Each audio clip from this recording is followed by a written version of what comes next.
નમસ્તે મિત્રો, હાલ સમગ્ર રાજ્યમાં એસઆઈઆરની કામગીરી ખૂબ જ ઝડપથી ચાલી રહી છે, જેમાં ફોર્મ ભરવા બાબતે ઘણી બધી મુશ્કેલીઓ માહિતીના અભાવે જોવા મળી રહી છે. તો ચાલો આપણે એસઆઈઆર ફોર્મ ભરવા બાબતે વ્યવસ્થિત માહિતી શેર કરીએ. ચાલો તો જોઈએ. આપણને બીએલઓ તરફથી ફોર્મની બે કોપી આપવામાં આવેલા છે, જેમાં એક કોપી આપણે રાખવાની છે અને બીજી કોપી કમ્પ્લીટ ભરી પાછી બીએલઓને રિટર્ન કરવાની થશે. ચાલો તો જોઈએ એસઆઈઆર ફોર્મ ભરવાની સરળ અને ટૂંકી રીત. તો સર્વપ્રથમ પહેલી જ લાઇનિંગમાં જન્મ તારીખ આવશે, જે આધાર કાર્ડ પ્રમાણે લખવી. બીજા કોલમમાં આધાર નંબર આવશે, તો એ લાઇનમાં આધાર નંબર લખવાનો થશે. તેની જ નીચે મોબાઈલ નંબર છે, તો ઘરના કોઈ પણ સભ્યનો મોબાઈલ નંબર તમે તેમાં એડ કરી શકશો. તેની નીચે પિતા અથવા વાલીનું નામ આવશે. એમાં જો કોઈ પુરુષનું ફોર્મ ભરતા હોય તો તેમાં પુરુષના પપ્પાનું નામ આવશે, અથવા તો કોઈ મહિલાનું ફોર્મ ભરીએ છીએ તો તેમાં મહિલાના પપ્પાનું નામ આવશે. તેમાં તેના પતિનું નામ લખવાનું થતું નથી, તેમાં તેના પિતાનું નામ આવશે. એટલે કે મહિલાનું ફોર્મ ભરતા હોય તો તેના પપ્પાનું નામ એડ કરવાનું થશે. તેની નીચે જેમાં તેમનો ઓળખપત્ર નંબર આવશે, જો હાજર હોય તો, અથવા ન મળે તો નથી લખવાનો, અને શક્ય હોય તો લખી નાખવો જરૂરી છે. તેમજ તેની નીચે માતાનું નામ, તો આ સાઈડમાં માતાનું નામ લખવાનું થશે અને માતાનો ચૂંટણી કાર્ડ નંબર લખવાનો થશે. બાજુમાં જીવનસાથીનું નામ છે, તો તેમાં જીવનસાથી તરીકે માનો કે કોઈ પુરુષનું ફોર્મ ભરીએ છીએ તો પુરુષની પત્નીનું નામ આવશે, અથવા જો કોઈ સ્ત્રીનું ફોર્મ ભર્યું છે તો તેના પતિનું નામ લખવામાં આવશે. તો હવે જોઈએ ડાબી સાઈડમાં ભરવાની થતી વિગતો,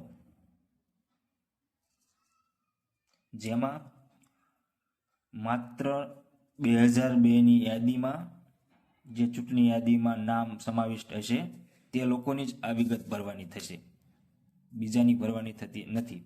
એટલે કે જેમની ઉંમર 40 વર્ષ કે તેથી વધુ હશે તેવા લોકોએ જ આની અંદર વિગત ભરવાની થશે.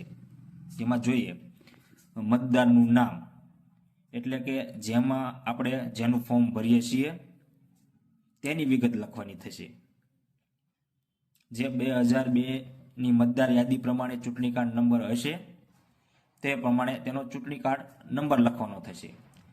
સંબંધીમાં, તો સંબંધીમાં છે જેમાં આપણે તેના મમ્મી પપ્પા, દાદા દાદી, કાકા કાકી કોઈ પણનું જે 2002ની યાદીમાં નામ હશે તે વ્યક્તિનું આમાં નામ લખીશું.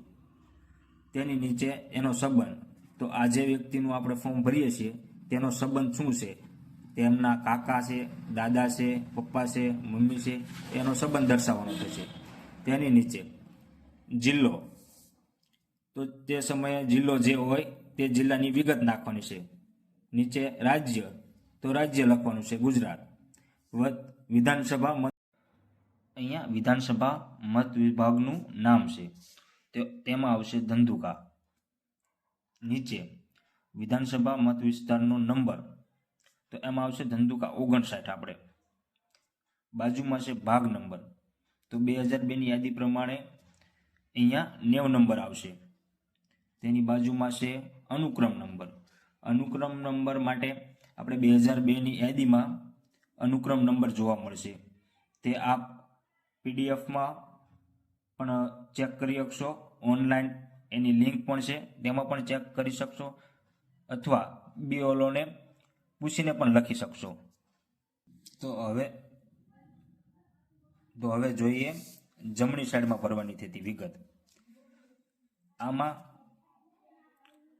40 વર્ષથી નીચેના એટલે કે 2002 પછી જે નામ ચડેલા હશે તેવા લોકો વિગત ભરવાની થશે, જેમાં સંબંધીનું નામ લખવાનું છે 2002 પછી જેના પણ નામ ચડ્યા છે તેવા લોકોએ તેના સંબંધમાં જે કોઈ આવતા હોય છે તે લોકોનું નામ આવશે, જેમાં નામ લખવાનું છે, તેમનો મતદાન ઓળખપત્ર નંબર લખવાનો છે, તેનો સંબંધ શું છે, ટૂંકમાં સંબંધી કોણ છે તો જે સંબંધ છે એ વ્યક્તિનું નામ, પિતા માતા કાકા દાદા જે કોઈ પણ આવતા હોય તે, નીચે તેનો સંબંધ લખવાનો છે.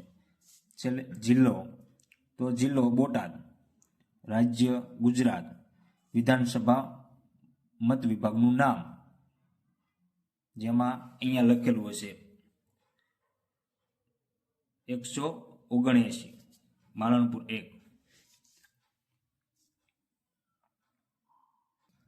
હવે લાસ્ટમાં જે અહીં મતદાર અથવા પરિવારનો કોઈ પુખ્ત સભ્ય એનું સહી કરવાની આવશે, કોઈ પણ ઘરના સભ્યની સહી કરતા હોય તો સહી, અંગૂઠો આપતા હોય તો અંગૂઠો ખાસ ભૂલ્યા વગર કરવાનું છે.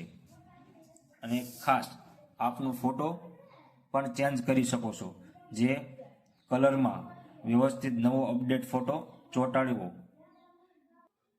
અને એ બીજું ખાસ કે જ્યારે પણ BLO આપની પાસે ફોર્મ લેવા આવે ત્યારે આપે ઘરના સ્ત્રીઓના એટલે કે જે કોઈ અહીંની વહુ છે અથવા પત્નીઓ છે તેમની વિગતો તેમના પપ્પા પાસેથી મંગાવીને રાખવી, જેથી કરી BLO તેની વિગત ફોર્મમાં સબમિટ કરી શકે.